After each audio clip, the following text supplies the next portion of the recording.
जय हिंद साथियों, स्वागत है आपका हमारे YouTube चैनल एग्जाम ओरिएंटेड में। तो आज हम आपके लिए लेकर आ गए हैं एसएससी एमटीएस का 9 मई को पेपर हुआ था। आपसे कौन कौन से प्रश्न वहां पर पूछे गए थे, जो कि ये मेमोरी बेस्ड क्वेश्चन है कि आपसे इस टाइप के क्वेश्चंस वहां पर पूछे गए थे। तो चलिए शुरू करते हैं। तो आपसे पहला क्वेश्चन पूछा गया था, नामदफा राष्ट्रीय उद्यान किस राज्य में स्थित है?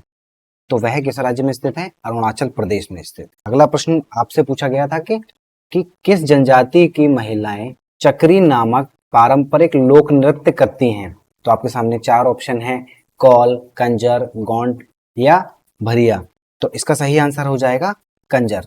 तो कंजर जनजाति की महिलाएं चक्री नामक पारंपरिक जो होता है नृत्य करती हैं। अगला प्रश्न है, शर्मिला विश्वास जिन्हें सूचना और प्रसारण मंत्रालय द्वारा 1998 में सर्वश्रेष्ठ नृत्य कला पुरस्कार से सम्मानित किया गया था, निम्नलिखित में से किस शास्त्रीय नृत्य शैली का प्रतिनिधित्व करती हैं?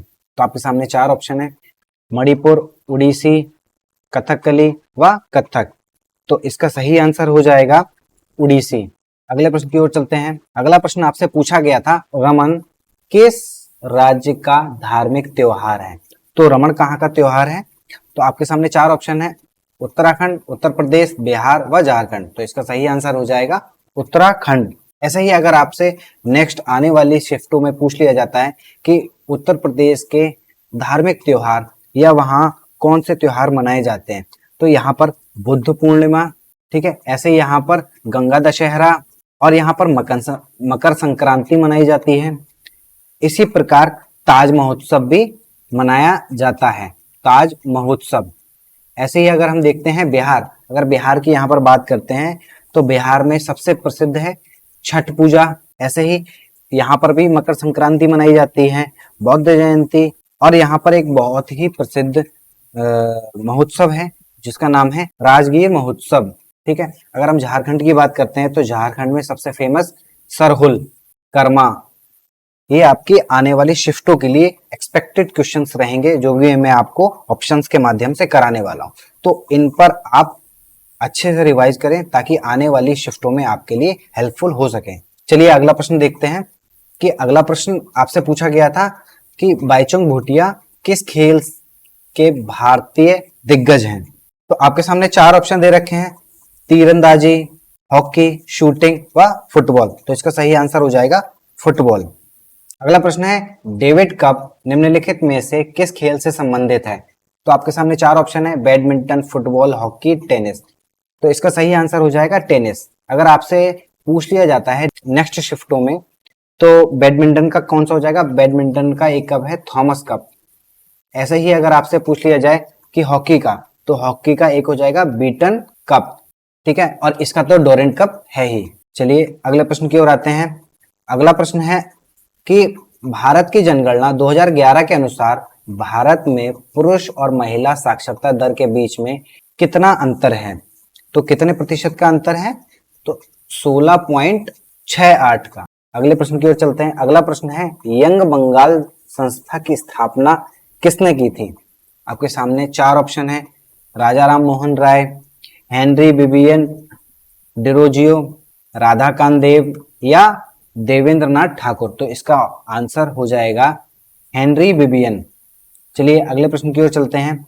निम्नलिखित में से किस अधिनियम ने पिट्स इंडिया एक्ट की दोहरी सरकार को समाप्त कर दिया? आपके सामने 4 ऑप्शन है, भारत अधिनियम 1919, भारत अधिनियम 1858, चार्टर्ड अधिनियम 1813 व भारतीय परिषद अधिनियम 1861। तो इसका सही आंसर हो जाएगा ऑप्शन नंबर बी, भारत सरकार अधिनियम 1958। चलिए अगले प्रश्न की ओर चलते हैं। अगला प्रश्न आपसे पूछा गया था, निम्नलिखित में से the elephant, the tiger and the cell phone पुस्तक के लेखक कौन है? तो इसका सही आंसर हो जाएगा शशि थरूर। ऐसे ही अगर शशि थरूर की कुछ अन्य पुस्तकों के बारे में आपसे पूछ लिया जाए तो एक बहुत ही फेमस पुस्तक है, उसका नाम है द ग्रेट इंडियन नोवेल। अगले प्रश्न की ओर चलते हैं। अगला प्रश्न पूछा गया था कि भूकंप की तीव्रता को किस उपकरण द्वारा मापा जा सकता है? आपके सामने 4 ऑप्शन है, सिस्मोग्राफ, बैरोमीटर, एल्गोमीटर या थर्मामीटर। तो इसका सही आंसर हो जाएगा सिस्मोमीटर। अगर आपसे पूछ लिया जाता है अन्य शिफ्टों में कि बैरोमीटर से क्या किया जाता है, तो बैरोमीटर से दाब का मापन किया जाता है। ऐसे ही एल्गोमीटर से दर्द की संवेदनशीलता को मापा जाता है। थर्मामीटर तो आप सभी को पता होगा कि बॉडी टेम्परेचर थर्मामीटर के द्वारा मापा जाता है। चलिए अगले प्रश्न की ओर आते हैं। अगला प्रश्न आपसे पूछा गया था कि रेखा भारत और चीन के बीच सीमांकन रेखा है, तो कौन सी रेखा है? तो ये आप सभी को पता है कि मैकमोहन रेखा। अगर बात करते हैं रेड क्लिफ की, तो रेड क्लिफ लाइन भारत और पाक के मध्य है। ठीक है, ऐसे ही अगर डूरेंट की बात करें तो डूरेंट जो है वो पाकिस्तान व अफगानिस्तान के मध्य है। चलिए अगले प्रश्न की ओर आते हैं। अगला प्रश्न आपसे पूछा गया था कि 11वीं शताब्दी में बना भगवान शिव को समर्पित और इसे भुवनेश्वर शहर का सबसे बड़ा मंदिर माना जाता है। तो आपके सामने 4 ऑप्शन है। आप भी इन प्रश्नों को हल करने का प्रयास करें व इनके ऑप्शंस को जरूर देखें, क्योंकि आने वाली शिफ्टों में इनके ऑप्शंस से ही सवाल आने वाले हैं निश्चित रूप से। ठीक है, तो यह है आपका लिंगराज मंदिर है। ठीक है, अगर आपसे पूछ लिया जाए कि सूर्य मंदिर कहाँ है, तो सूर्य मंदिर कोणार्क सूर्य मंदिर को कहा जाता है। ठीक है, यह भी आपका उड़ीसा में ही स्थित है। ऐसे ही अगर आपसे पूछ लिया जाए कि यह बृहदेश्वर मंदिर जो है, यह बृहदेश्वर मंदिर कौन सी शैली में बना है, तो यह एक द्रविड़ शैली में बना हुआ मंदिर है तथा बृहदेश्वर मंदिर शिव जी को समर्पित है। अगर बात करते हैं बद्रीनाथ, तो बद्रीनाथ तो आपका उत्तराखंड में स्थित है। चलिए अगला प्रश्न की ओर चलते हैं। अगला प्रश्न आपसे पूछा गया था कि वायुमंडल में सर्वाधिक मात्रा में पाई जाने वाली गैस कौन सी है, तो आपके सामने 4 ऑप्शन है। कार्बन डाइऑक्साइड, नाइट्रोजन, मीथेन व ऑक्सीजन। तो आपको सभी को पता है, ये भी बहुत सरल क्वेश्चन था। तो नाइट्रोजन सबसे अधिक मात्रा में पाई जाती है व अगली शिफ्ट में हो सकता है इसका परसेंटेज पूछ लिया जाए तो 78% आपके नाइट्रोजन पाई जाती है। ठीक है, यहीं आपसे अगर ऑक्सीजन की वैल्यू पूछ ली जाए कि ऑक्सीजन कितने प्रतिशत पाई जाती है, तो 21% यहाँ पर ऑक्सीजन देखने को मिलती है। ठीक है, व अगर कार्बन डाइऑक्साइड की बात करें तो 0.3% जो है वो कार्बन डाइऑक्साइड आपको देखने को मिलती है। अगला प्रश्न देखते हैं कि ठोस कार्बन डाइऑक्साइड को क्या भी कहा जाता है, तो आपके सामने 4 ऑप्शन है। शुष्क हिम, हिम, कार्बन का समस्थानिक या गहन जमी बर्फ। तो इसका सही आंसर हो जाएगा शुष्क हिम। अगले प्रश्न की ओर चलते हैं। अगला प्रश्न है भारतीय संविधान का कौन सा अनुच्छेद एक स्वतंत्र चुनाव आयोग प्रदान करता है। आपके सामने 4 ऑप्शन है, 323, 327, 324 व 325।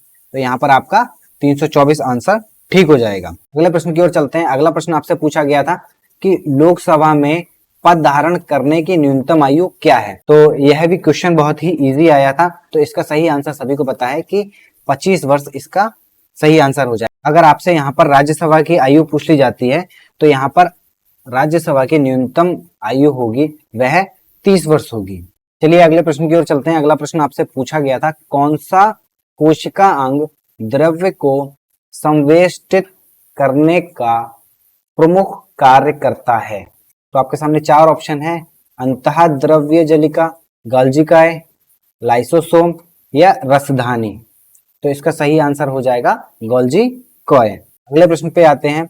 अगला प्रश्न आपसे यह पूछा गया था कि 320 ईस्वी से 555 ईस्वी के बीच भारत पर किस राजवंश का शासन था, तो इसका सही आंसर हो जाएगा गुप्त वंश। अगर आपसे यह पूछ लिया जाता है कि गुप्त वंश की स्थापना किसने की, तो गुप्त वंश की स्थापना श्री गुप्त ने की। गुप्त वंश को ही भारत का स्वर्ण युग या स्वर्ण काल कहा जाता है। अगले प्रश्न पे आते हैं। अगला प्रश्न है आरबीआई की मौद्रिक नीति समिति के अध्यक्ष कौन है, तो आपके सामने 4 ऑप्शन है। वित्त मंत्री, वाणिज्य मंत्री, रिजर्व बैंक गवर्नर या वित्त मामलों के रिजर्व बैंक के डिप्टी गवर्नर। तो इसका सही आंसर हो जाएगा रिजर्व बैंक गवर्नर। अगले प्रश्न की ओर आते हैं। अगला प्रश्न है कि पंच जगत वर्गीकरण किसने प्रस्तुत किया, तो आपके सामने 4 ऑप्शन है। एवी ल्यूवेनहॉक, दूसरा ऑप्शन है आर.एच. वेटकर, तीसरा ऑप्शन है डार्विन और चौथा ऑप्शन है फ्लेमिंग। तो इसका सही आंसर हो जाएगा आर.एच. वेटकर।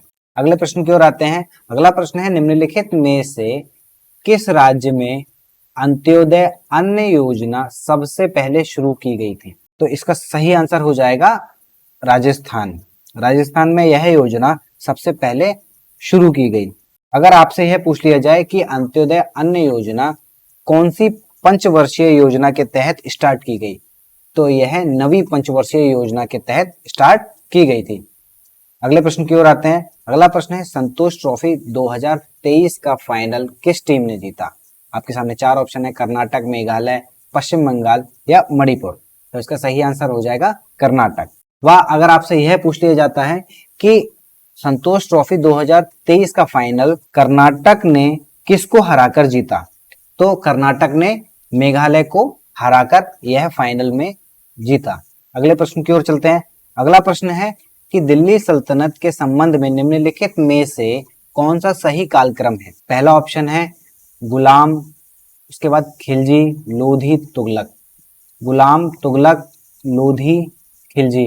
गुलाम, लोधी, खिलजी या तुगलक। और चौथा ऑप्शन है गुलाम, खिलजी, तुगलक, लोधी। और इसका सही आंसर हो जाएगा चौथा, गुलाम। गुलाम के बाद आए खिलजी, खिलजी के बाद आए तुगलक, तुगलक के बाद आए थे सैयद, सैयद के बाद लोधी। तो इसका ऑप्शन नंबर डी ठीक हो जाएगा। अंतिम प्रश्न की ओर चलते हैं, जो कि आपकी 9 मई की परीक्षा में पूछा गया था। भारत की किस पंचवर्षीय योजना को महालनोबिस योजना के नाम से भी जाना जाता है? तो वह कौन सी योजना थी? आपके सामने चार ऑप्शन है, पांचवी, पहली, तीसरी व दूसरी। तो वह दूसरी योजना थी जिसको महालनोबिस योजना के नाम से जाना जाता है। अगर आपसे यह पूछ लिया जाए कि पहली योजना कौन से मॉडल पर आधारित थी, तो पहली योजना हैरोल्ड डोमर मॉडल पर आधारित थी। ऐसे ही अगर आपसे ये पूछ लिया जाए कि तीसरी पंचवर्षीय योजना कौन से मॉडल पे या इस योजना को किस नाम से और जानते हैं, तो ये जानते हैं हम गार्ड गिल योजना के नाम से भी हम तीसरे पंचवर्षीय योजना को जानते हैं।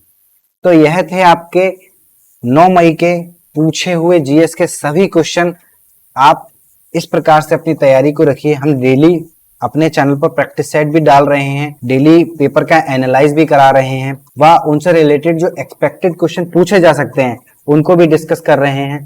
तो आप हमारे चैनल पर बने रहें, इस वीडियो को लाइक करें व चैनल को सब्सक्राइब करना ना भूलें व बेल आइकन पर क्लिक कर लें, ताकि जैसे ही हम वीडियो डालें, अपने एनालाइज डालें, आप तक पहुंच जाएं व आप अपनी परीक्षाओं में अच्छा परफॉर्मेंस दे पाएं।